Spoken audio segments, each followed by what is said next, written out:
नमस्कार सभी को, आप सभी का स्वागत है वेल्ड जैक्सन यूट्यूब चैनल पर। तो हमने जो पिछला टॉपिक देखा था, इससे पहले वाली जो वीडियो बनाई थी वो एक ट्रायल वीडियो थी एक तरह से वेल्डिंग मशीन के बारे में, आर्क वेल्डिंग मशीन के बारे में, और उसमें एसी वेल्डिंग ट्रांसफार्मर सेट के बारे में आपको बताया था। तो आज कोशिश रहेगी कि सारी की सारी जो इलेक्ट्रिक आर्क वेल्डिंग मशीन्स हैं उनका बेसिक प्रिंसिपल और सारी मशीनों को हम इसके अंदर टॉपिक के अंदर इस वीडियो के अंदर कवर करने की कोशिश करेंगे। तो लेट्स ज़्यादा टाइम वेस्ट न करते हुए हम देखते हैं कि वेल्डिंग जो मशीन है बेसिकली वो कितने प्रकार की होती है। तो पहले की जो वीडियो में बताया था उसी प्रकार से बताया जा रहा है कि आपको वेल्डिंग मशीन बेसिकली करंट के आधार पर दो प्रकार की होती है। पहली होती है एसी वेल्डिंग मशीन। कौन सी होती है? AC welding machine. AC welding machine. और जो दूसरी रहती है करंट के आधार पर वो रहती है DC welding machine. DC welding machine. DC welding machine. तो एसी वेल्डिंग मशीन अलग है, डीसी वेल्डिंग मशीन अलग है। एसी वेल्डिंग मशीन को क्या कह सकते हैं हम, और या अथवा इसको कह सकते हैं एसी वेल्डिंग ट्रांसफार्मर सेट भी कह सकते हैं। AC welding transformer set.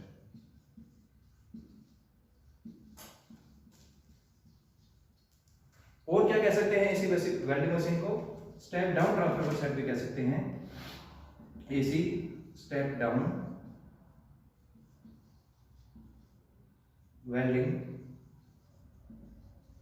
Machine. नाम अलग अलग है, चीजें एक ही है। एसी वेल्डिंग मशीन भी वही है, एसी वेल्डिंग ट्रांसफार्मर सेट भी वही है, स्टेप डाउन ट्रांसफार्मर या वेल्डिंग सेट भी वही है। डीसी के अंदर क्या रहता है? पहली जो मशीन आएगी डीसी के अंदर वो क्या रहेगी? DC motor generator set. DC motor generator set. दूसरी जो मशीन रहेगी डीसी के अंदर वो क्या रहेगी? Engine driven generator set. तीसरी जो मशीन रहेगी डीसी की वो रहेगी रेक्टिफायर सेट।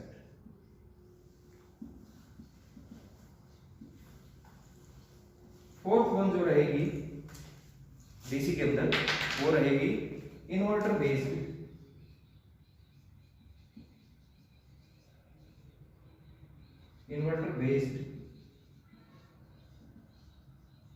Welding machine. तो बेसिकली जो इलेक्ट्रिक आर्क वेल्डिंग है, या फिर यूं कह लीजिए पूरी वेल्डिंग चैप्टर के अंदर जितनी भी वेल्डिंग प्रोसेस होती है वो इसी करंट के आधार पर चलती है। जो करंट है वो आउटपुट या तो एसी होगा या डीसी होगा। तो जो मशीनों का बेसिक प्रिंसिपल है या फिर पूरी वेल्डिंग प्रोसेस के अंदर जितनी भी टाइप्स की वेल्डिंग आएगी आगे, उन सब के अंदर बेसिक प्रिंसिपल जो है, सिद्धांत है, वो इन्हीं मशीनों का ही रहेगा। तो एक एक करके हम इन सारी मशीनों को अभी यहाँ पर क्या करने वाले हैं, डिस्क्राइब करने वाले हैं, वर्णन करने वाले हैं। तो सबसे पहले हम लेके चलेंगे एसी वेल्डिंग मशीन को। तो एसी वेल्डिंग मशीन में कैसे रहती है बेसिकली आज हम देखते हैं कि एसी वेल्डिंग मशीन कैसे रहेगी। इसके अंदर और कुछ नहीं, खाली एक ट्रांसफार्मर सेट होता है। पहले भी बताया था आपको, आज भी बता रहे हैं कि एक ट्रांसफार्मर सेट, जो ट्रांसफार्मर आप लोगों ने देखा है, कहाँ देखा है? वही ट्रांसफार्मर सेट जो आपने घरों के अंदर, रेडियो के अंदर, टीवी के अंदर, आपके मोबाइल के चार्जर के अंदर जो रहता है, वो ट्रांसफार्मर सेट वही इस मशीन के अंदर रहता है। एसी वेल्डिंग मशीन के अंदर वही ट्रांसफार्मर रहता है। किस प्रकार का होता है? लैमिनेटेड आयरन कोर होती है, यहाँ पर लोहे की पत्तियां आपस में वार्निश करके जुड़ी हुई होती है। आप उसको सही ढंग से समझने के लिए थोड़ा सा हम 3D एंगल में देख लेते हैं इसको। इस प्रकार से रहेगा ये, और ये लोहे की पत्तियां लैमिनेटेड आयरन कोर इस प्रकार आपस में रिलेटेड करके जुड़ी हुई होती है।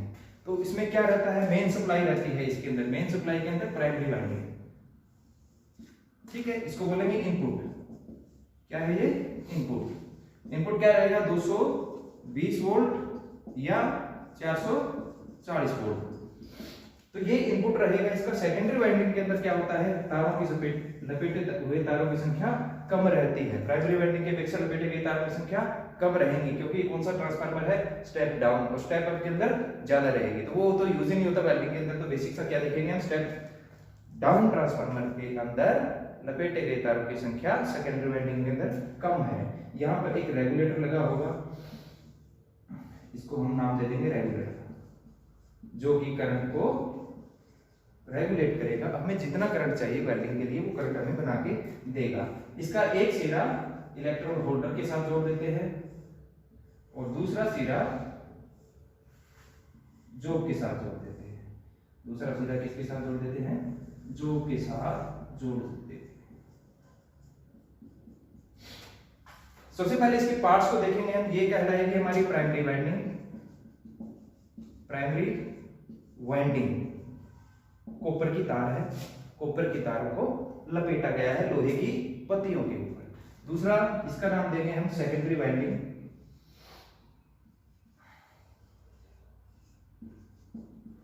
सेकेंडरी वाइंडिंग, ये रेगुलेटर हो गया, ये हमारा आउटपुट हो गया। ठीक है, समझ आया होगा। इसका हम वर्किंग प्रिंसिपल देखेंगे, कार्य सिद्धांत देखेंगे हम।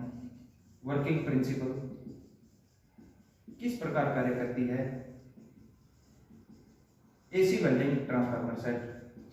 सबसे पहले देखो इसके पार्ट्स के में हम देखेंगे कि प्राइमरी वाइंडिंग है। प्राइमरी वाइंडिंग के अंदर इनपुट है, यानी कि मेन स्विच के अंदर हमने सप्लाई दे दी। इसको सिंगल फेज है तो 220 वोल्ट, 3 फेज है तो 440 वोल्ट।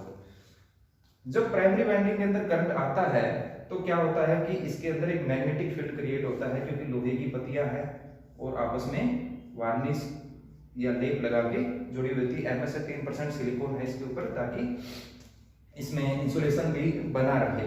तो प्राइमरी वाइंडिंग के अंदर करंट सर्कुलेट होगा तो यहाँ पर मैग्नेटिक फील्ड बनेगा, और मैग्नेटिक फील्ड बनेगा और म्यूचुअल इंडक्शन के कारण जो सेकेंडरी वाइंडिंग है वो प्राइमरी वाइंडिंग से अट्रैक्ट होगी, आकर्षित होगी।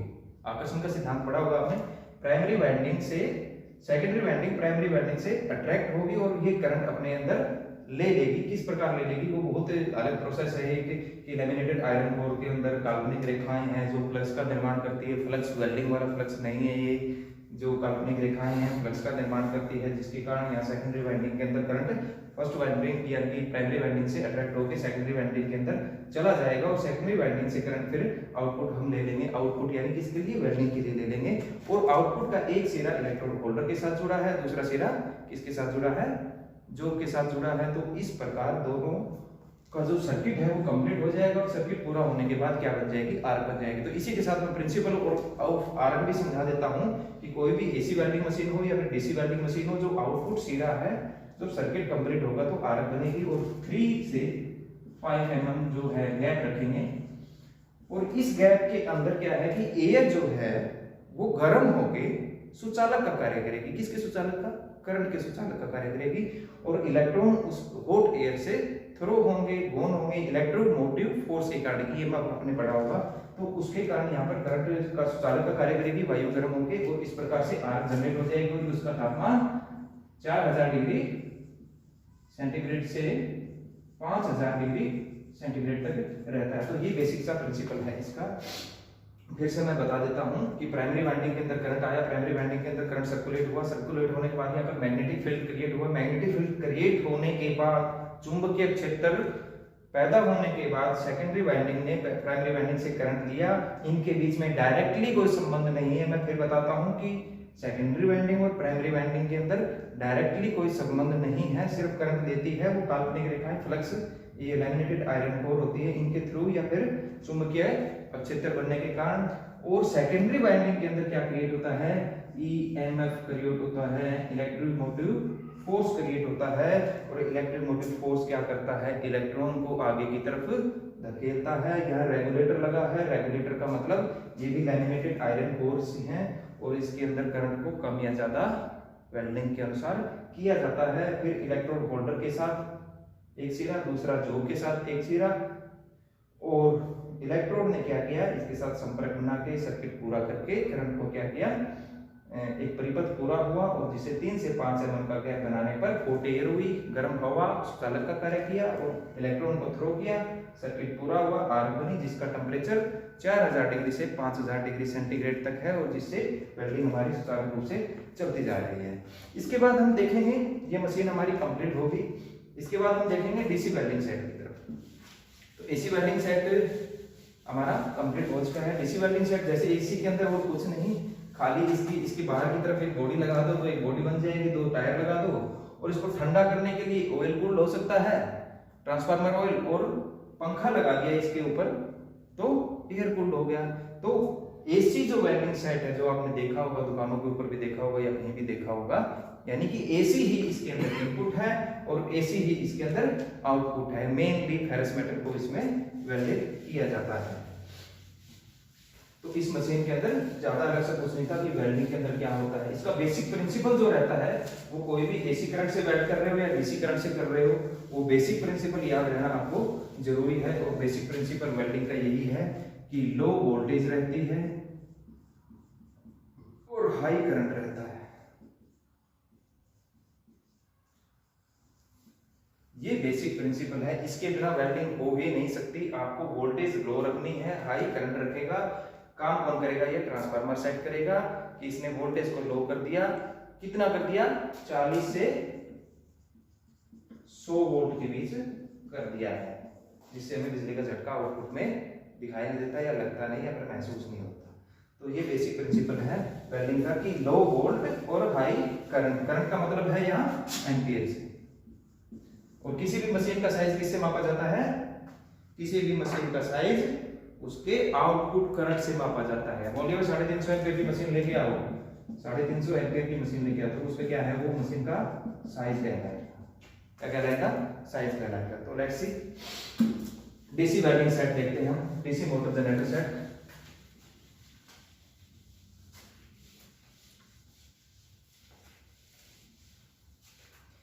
तो डीसी मोटर जनरेटर सेट के अंदर क्या है देखते हैं हम। डीसी मोटर जनरेटर सेट थोड़ा आसान है और आपको एक बार वीडियो देखते ही समझ आ जाएगा, ऐसा मेरा विश्वास है। अगर इन मशीनों का बेसिक प्रिंसिपल समझ गए, कंस्ट्रक्शन समझ गए और इनकी एफिशिएंसी समझ गए, तो आपको जीएमएडब्ल्यू या नहीं सॉरी एसएमएडब्ल्यू पूरा का पूरा आपका क्या हो जाएगा? कवर हो जाएगा। तो देखते हैं डीसी मोटर जनरेटर सेट के अंदर क्या रहता है। सबसे पहले इसके अंदर देखते हैं, ये प्राइम मूवर है, ये कम्यूटेटर है और इसके साथ कार्बन बर्स लगा देंगे।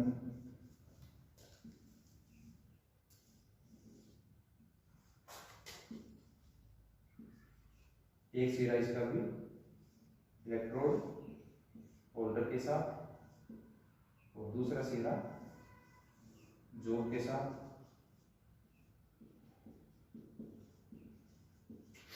देखते हैं इसके पार्ट्स क्या रहते हैं। ये रहता है prime movers. Prime movers, prime mover का मतलब है बिजली की मोटर, इसको घुमाने वाली चीज। कोई इलेक्ट्रिक मोटर है जो कि इसको घुमाएगी। ये मेन सप्लाई है, इनपुट। इनपुट का मतलब यहाँ मेन सप्लाई से है, मेन सप्लाई दे रही है बिजली की मोटर। यहाँ पर मैग्नेटिक पोल लगे हैं। मैग्नेटिक पोल के अंदर क्या है?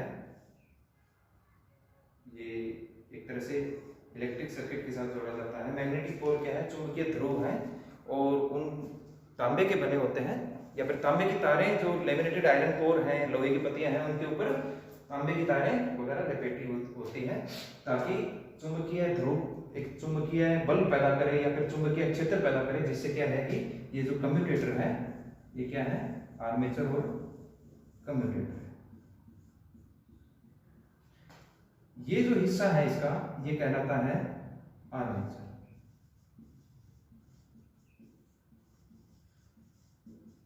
ये जो हिस्सा है इसका, ये क्या कहलाता है? कम्यूटेटर।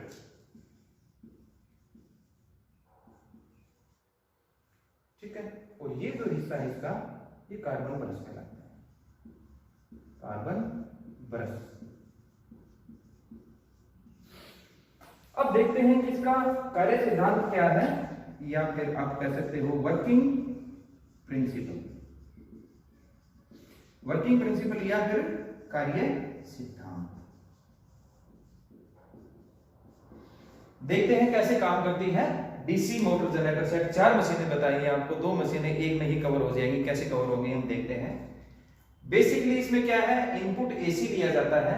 इनपुट एसी भी करंट ऐसा नहीं है कि एसी से ही हमने डीसी कन्वर्ट कर दिया, ऐसा नहीं है। इनपुट एसी किसके लिए? प्राइम मूवर्स के लिए। बिजली की मोटर है, एक इनपुट एसी दिया, बिजली की मोटर घूमी, बिजली की मोटर के साथ क्या है? ये शाफ्ट है, इससे जुड़ी हुई है। ये किसको घुमाएगी? आर्मेचर को घुमाएगी। आर्मेचर के साथ क्या जुड़ा हुआ है? कम्यूटेटर जुड़ा हुआ है। कम्यूटेटर के साथ क्या लगे हुए हैं? कार्बन ब्रश रगड़ खाते हुए लगेंगे और ये डीसी अपने अंदर कैप्चर कर लेंगे, अपने अंदर समाहित कर लेंगे और हमें आउटपुट दे देंगे। आउटपुट क्या देंगे? डीसी करंट की देंगे, डायरेक्ट करंट की देंगे, दिष्ट धारा की देंगे। कैसे देंगे? फिर से देखते हैं हम।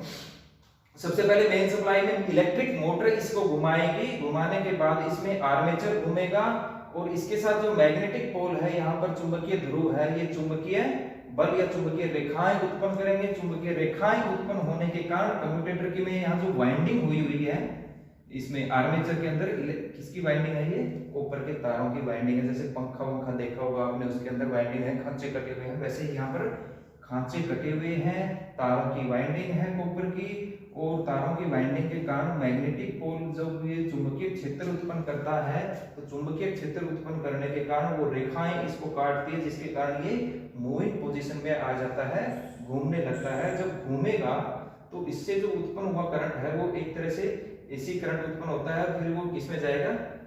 कम्यूटेटर के अंदर जाएगा। और कम्यूटेटर के अंदर क्या है? कम्यूटेटर भी एक इसके साथ सिलेंड्रिकल नुमा है, गोलाकार स्थिति में है, इसके साथ ही जुड़ा हुआ है।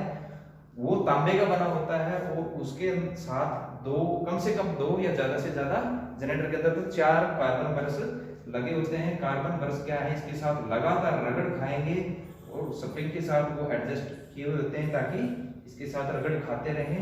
ये घूमेगा, ये रगड़ खाएंगे, रगड़ खाने से ये क्या ले लेगा? डीसी करंट ले लेगा। क्या ले लेगा? ये डीसी करंट ले लेगा। और इसमें एक पोलैरिटी स्विच रहता है, यहाँ पर क्या रहेगा? पोलैरिटी स्विच, जिससे हम करंट को प्लस या माइनस कर सकते हैं। मान लिया ये हमने प्लस कर लिया, यहाँ पर ये हमने क्या कर दिया? माइनस कर दिया। इसका चुनाव हम केवल और केवल डीसी वेल्डिंग सेट या डीसी आउटपुट वाली चीजों में ही, मशीनों में ही कर सकते हैं। पोलैरिटी का मतलब यहाँ ध्रुवता से है। आगे चैप्टर आएगा तो ध्रुवता भी आपको बताएंगे। इलेक्ट्रॉन की बहने की दिशा है ये, तो इसके अंदर माइनस है तो करंट रहता है 66% और प्लस है वहां पर रहता है 33%। क्यों लगाया है पोलैरिटी स्विच? क्या फायदा है इसका? एसी के अंदर क्या रहता है कि फ्रीक्वेंसी के कारण चलती है। एसी के अंदर प्लस और माइनस एक साइकिल के अंदर पूरा होता है, 50 साइकिल फ्रीक्वेंसी रहती है पर सेकंड की, किसकी? एसी करंट की। लेकिन डीसी के अंदर प्लस और माइनस हम अलग अलग कर लेते हैं, जिससे हम चुनाव कर सकते हैं कि पतली सीटों पे वेल्ड करना है तो 33 करंट रखना है या 66 करंट रखना है। मोटी सीटें वेल्ड करनी है तो हमें 66 करंट रखना है या 33 रखना है, वो हम चुनाव कर सकते हैं। इसीलिए डीसी करंट का मतलब आप यूं समझोगे कि एसी करंट से ही हम वेल्ड कर सकते हैं। मशीन सस्ती है, इसके अंदर घूमने वाले पार्ट है, महंगी पड़ेगी, मेंटेनेंस चार्ज ज्यादा है, शोर ज्यादा करेगी, स्थान ज्यादा घेरेगी, तो हमने क्यों एसी से ही कर लें? क्योंकि 2 फायदे हैं। एक तो हम करंट का चुनाव ढंग से कर सकते हैं 33 के अंदर, 66 के अंदर। दूसरा क्या है, इस मशीन के अंदर क्या है, नॉन फेरस मेटल को भी हम वेल्ड कर सकते हैं। क्या कर सकते हैं? नॉन फेरस मेटल को। नॉन फेरस का में कौन कौन से आते हैं? तांबा, एल्यूमिनियम, कॉपर, तो ये सारी चीजें नॉन फेरस मेटल, उससे वेल्ड नहीं कर सकते। एसी वाली से, डीसी वाली से हम वेल्ड इन सारी मशीनों से वेल्ड कर सकते हैं। दूसरा बेयर इलेक्ट्रोड इस्तेमाल कर सकते हैं, नंगा तार, नंगा इलेक्ट्रोड इस्तेमाल कर सकते हैं। किसके अंदर कर सकते हैं? डीसी के अंदर। एसी के अंदर नहीं कर सकते। ये सारे कंपैरिजन है, वो सारे एक लास्ट में एक टॉपिक अलग से दिया जाएगा। वेल्डिंग मशीन का कंपैरिजन, तीनों या चारों मशीनें हैं, इनका आपस में कंपैरिजन का एक अलग से वीडियो होगा, तो उसमें देखोगे। बिना कंपैरिजन के वीडियो ये जो वेल्डिंग मशीन्स का चैप्टर है ये कंप्लीट ही नहीं हो सकता।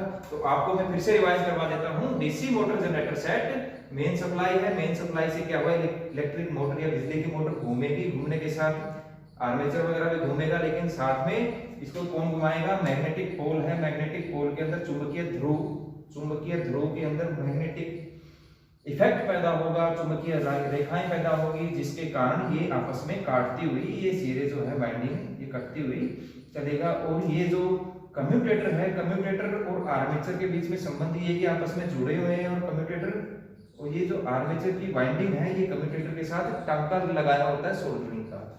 तो ये जो तांबे का बना होता है कम्यूटेटर, और इसके साथ जब रगड़ खाते हैं कार्बन ब्रश, रगड़ खा के डीसी करंट ले लेंगे। और हमें तो डीसी करंट चाहिए, हमें ज्यादा घुसना ही नहीं, हमें क्या चाहिए, डीसी करंट चाहिए। आउटपुट ये डीसी करंट इसने दे दिया और कितना रहता है 30 वोल्ट से 80 वोल्ट या फिर 60 वोल्ट कह सकते हो आप, 60 से 80 ये रहता है। अलग अलग मशीनों का अलग अलग रहता है ओपन सर्किट वोल्टेज या फिर कहते हैं आउटपुट जो वोल्टेज रहती है, और एम्पियर हाई रहता है। जितनी हम वेल्डिंग करना चाहें 350 एम्पियर या 300 एम्पियर या 200 एम्पियर, वो मशीन की कैपेसिटी पर निर्भर करता है। तो आई थिंक आपको समझ आ गया होगा। तो हमारी दो मशीनें कंप्लीट हो चुकी हैं। AC welding transformer set complete हो चुका है, DC motor generator set complete हो सकता है और इंजन ड्राइवर सेट भी कंप्लीट हो चुका है। कैसे हो चुका है देखो, इलेक्ट्रिक मोटर जहां है उसको हटा के इंजन लगा दो। कौन सा इंजन, डीजल या petrol.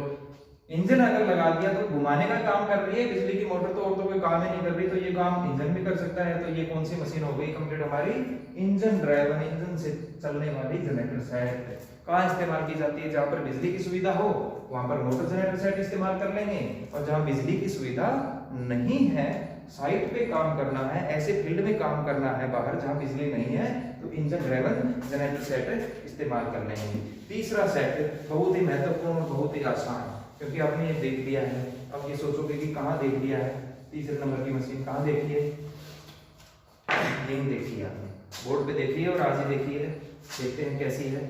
Rectifier set advance machine है, सबसे ज्यादा इस्तेमाल होने वाली मशीन है आज के दिन, और वर्क एफिशिएंसी काफी अच्छी है दूसरी मशीनों के मुकाबले।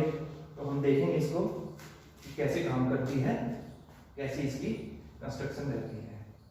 Machine number 3 rectifier set. देखते हैं rectifier set.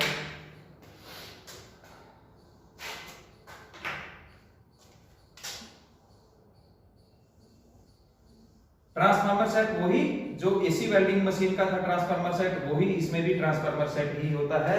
AC transformer, main supply, और क्या रहेगा, main input, primary winding, secondary winding, तारों की संख्या कम, रेगुलेटर अभी नहीं लगाएंगे, लगा भी सकते हैं रेगुलेटर नहीं, एक बार हटा ही दीजिए। तो वही कंस्ट्रक्शन, मैग्नेटिक फील्ड बनेगा, वही सिद्धांत सारा, लेकिन इसमें एक चीज अलग से आ गई। वो क्या है, एक रेक्टिफाइंग सेल आ गई इसकी। रेक्टिफाइंग सेल एल्यूमिनियम, सिलिकॉन, विस्मित वगैरह की प्लेट आ गई, और ये प्लेट क्या क्या कार्य करेगी ये देखते हैं। इसके अंदर लगे होते हैं डायोड, क्या लगे होते हैं, डायोड, और ये डायोड बड़ी महत्वपूर्ण चीज है।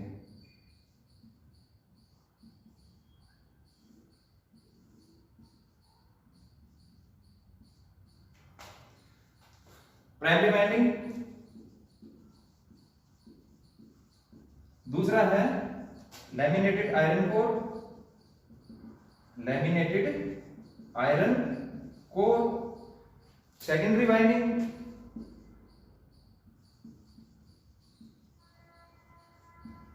सेकेंडरी वाइंडिंग, लोहे की पत्तियां वार्निश की हुई, रिवेटेड की हुई हो सकती है, आपस में चिपकाई हुई, ताकि एक स्थान से दूसरे स्थान पर खिसके नहीं। कैसे काम करता है रेक्टिफायर सेट, एक ऐसी मशीन जो एसी भी दे सकती है, हमें एसी भी दे सकती है और डीसी करंट भी दे सकती है। ठीक है, ज्यादातर मशीनों के अंदर आ रही है जो डीसी करंट ही दे रही है, लेकिन उसमें ऑप्शन रहता है। कैसे रहता है कि मैं बताऊंगा कि प्राइमरी वाइंडिंग से करंट गया, सेकेंडरी वाइंडिंग ने अट्रैक्ट किया, एसी इनपुट हुई, एसी ही इस पार्ट को भूल जाओ आप। इसमें क्या हुआ, एसी इनपुट हुई और एसी ही आउटपुट हुई। कौन सी मशीन हुई, एसी वेल्डिंग मशीन जो पहले बताई थी। लेकिन रेक्टिफाइंग सेल लगाने के बाद, ये प्लेट लगाने के बाद क्या होता है, ये डायोड है। क्या है, डायोड। और डायोड का क्या काम रहता है, एक वन वे स्विच होता है, ये वन वे, जिसके अंदर करंट जा तो सकता है लेकिन वापस नहीं आ सकता, वापस नहीं आ सकता। नॉन रिटर्न वाल्व की टाइप में रहता है ये, कि करंट चला तो गया लेकिन वापस नहीं आया। तो इसी प्रकार करंट यहाँ गया, यहाँ चला तो गया, लेकिन इधर भी नहीं जा पाएगा, इधर भी नहीं, यहाँ आ गया, और एक सिरा इसी प्रकार से यहाँ आ गया। तो इस प्रकार क्या कहलाएगा ये,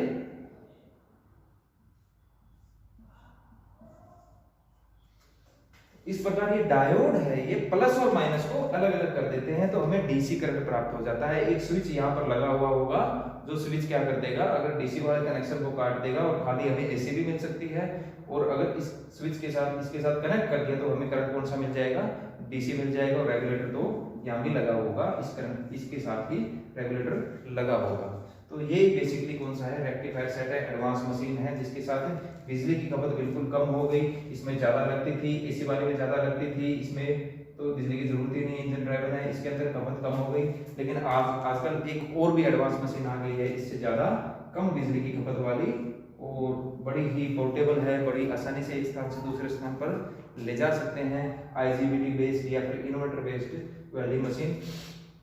उसका वर्णन करने से पहले फिर से हम एक बार देख लेते हैं कि मेन सप्लाई है, मेन सप्लाई के अंदर प्राइमरी वाइंडिंग है, प्राइमरी वाइंडर से करंट सर्कुलेट हो गया, सेकेंडरी वाइंडिंग में गया, मैग्नेटिक फील्ड या म्यूचुअल इंडक्शन के कारण सेकेंडरी वाइंडिंग ने क्या किया, एक रेक्टिफाइंग सेल लगा दी जिसमें डायोड लगे हैं, और डायोड ने क्या किया, प्लस और माइनस को अलग अलग करके हमें क्या दे दी, डीसी आउटपुट दे दी।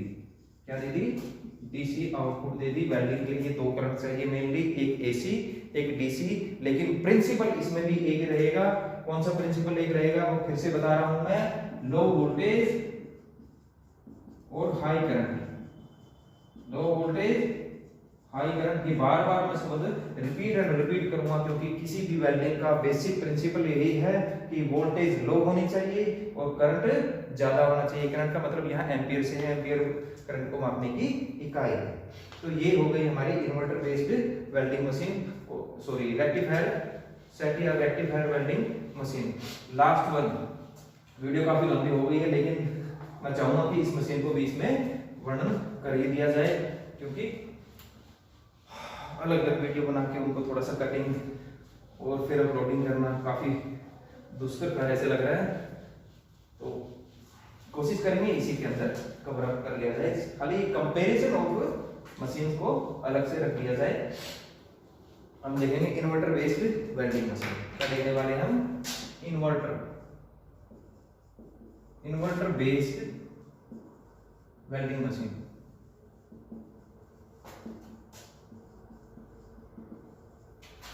सबसे ज्यादा इस्तेमाल की जाने वाली आज के समय में इन्वर्टर बेस्ड वेल्डिंग मशीन है, और इसके साथ साथ इसको क्या बोल सकते हैं, IGBT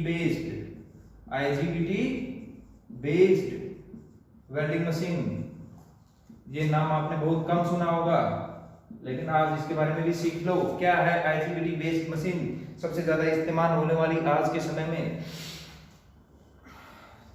जैसा कि सभी को पता है कि डीसी वाली वेल्डिंग मशीनों की बात हो रही है, तो लेकिन डीसी को क्या है, एक तो जनरेट किया जा सकता है, दूसरा क्या, एसी से डीसी के अंदर कन्वर्ट किया जा सकता है। तो इसके अंदर भी हम क्या करेंगे, कन्वर्ट करेंगे, जैसे रेक्टिफायर सेट ने किया था बेसिक, वैसे ही वही प्रिंसिपल। बार बार रिपीट इसलिए कर रहा हूं ताकि भूलो ही नहीं किसी चीज को। एसी इनपुट क्या हुआ, एसी आउटपुट। उसके बाद फिर से हमने क्या किया, इसको कन्वर्ट किया, किसमें किया, डीसी में कन्वर्ट कर लिया। कौन किससे किया, रेक्टिफाइंग सेल लगा के, वही डीसी से फिर क्या किया हमने, इसको एसी में कन्वर्ट कर लिया, और एसी से फिर क्या किया हमने, डीसी में कन्वर्ट कर लिया। जो प्राप्त डीसी करंट है वो 99% क्या होगा, प्योर होगा। ये मशीन यही काम करती है कि एसी से डीसी, डीसी से एसी, एसी से फिर डीसी करंट में, इसी को IGBT बेस्ड वेल्डिंग मशीन बोला जाता है। और इसके अंदर जो प्राप्त करंट है वो 99% प्योर है। इनके अंदर थोड़ी सी रहता है, 96 या 92% प्योरिटी है, इसके अंदर ज्यादा प्योरिटी है। तो इससे क्या होगी, आर्क की स्टेबिलिटी ज्यादा होगी, आर्क स्टेबिलिटी,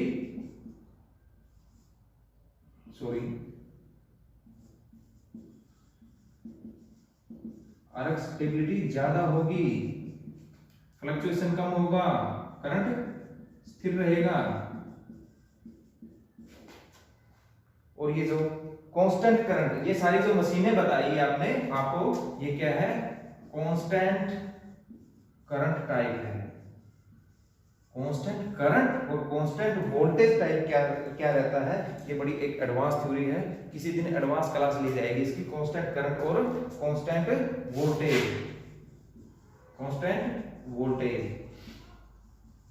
किसी दिन एडवांस क्लास के अंदर ये आप सबको बताया जाएगा। तो बेसिक से प्रिंसिपल क्या है, डीसी मोटर जनरेटर सेट आपका कंप्लीट हो गया डीसी वेल्डिंग मशीन के अंदर, engine driver generator set complete हो गया, रेक्टिफायर सेट यही है कि एसी से डीसी के अंदर कन्वर्ट कर दिया डायोड लगा के। उसके बाद inverter based welding machine, inverter का मतलब यहाँ ये नहीं कि घरों वाला इन्वर्टर लगा दिया इसके अंदर, मतलब बिजली बहुत कम खाती है। दूसरी मशीन के अंदर 100 रुपये खर्चा आता है, तो इसके अंदर कितना खर्चा आएगा, 30 रुपये खर्चा आएगा। पोर्टेबल है, हल्की है, एक स्थान से दूसरे स्थान पर ले जा सकते हैं, और सिंगल फेज की मशीन भी 250 एम्पियर तक करंट में वेल्डिंग कर सकती है। 300 एम्पियर तक की भी मशीनें आ गई है मार्केट के अंदर। तो इन्वर्टर बेस्ड या आईजीबीटी बेस्ड मशीन के अंदर क्या रहेगा, प्राइमरी वाइंडिंग से सेकेंडरी वाइंडिंग में करंट गया, अट्रैक्शन से, म्यूचुअल इंडक्शन से, मैग्नेटिक फील्ड के कारण, और एसी से हमने क्या कर दिया, फिर डीसी के अंदर कन्वर्ट कर दिया, डीसी से फिर एसी के अंदर, एसी से फिर डीसी के अंदर। जो प्राप्त करंट है वो 99% प्योर होगा। आर की स्टेबिलिटी ज्यादा है, स्थिरता स्थिर रहेगी, और फ्लक्चुएशन नहीं होगा, करंट ड्रॉप नहीं होगा, वोल्टेज क्या नहीं होगी, वोल्टेज ड्रॉप नहीं होगी, करंट कम ज्यादा नहीं होगा, तो आर आपकी एक जैसी बनी रहेगी। तो इस प्रकार आपकी सारी की सारी वेल्डिंग मशीनें या बेसिक प्रिंसिपल जो मैंने बताया कि लो वोल्ट और हाई करंट ये पूरा हो चुका है। आशा आप सभी को वीडियो पसंद आएगा। रिपीट एंड रिपीट करके देखना। एसएमएडब्ल्यू, जीएमएडब्ल्यू जब सभी हैं जो भी, उन सब के अंदर जो मशीनें यूज की जाती हैं उसके अंदर बेसिक प्रिंसिपल यही रहता है, और ये मेनली इसी के ऊपर पूरी थ्योरी बेस्ड है। शुरू के 4 या 5 वीक हैं, इसके अंदर बहुत सारे क्वेश्चंस तैयार होते हैं कंपटीशन एग्जाम के लिए, तो आप इनको अच्छे से इनका कंसेप्ट आपको समझना है। और इसके साथ साथ आगामी जो वीक आ रहे हैं, और जैसे 7वां वीक है, 8वां वीक है, उनकी वीडियो आपको टाइमली कोशिश रहेगी प्रोवाइड करवाने की। तो अगर आपको वीडियो थोड़ा सा भी ठीक लगा हो, अच्छा लगा हो, तो प्लीज़ इसको लाइक करो या ना करो, इसको समझ जरूर लो, समझने के साथ अपने दिमाग में बैठा लो, ताकि आगे कॉम्पिटिटिव एग्जाम जो भी आए उसके अंदर आप सफल हो। थैंक यू, धन्यवाद, जय हिंद।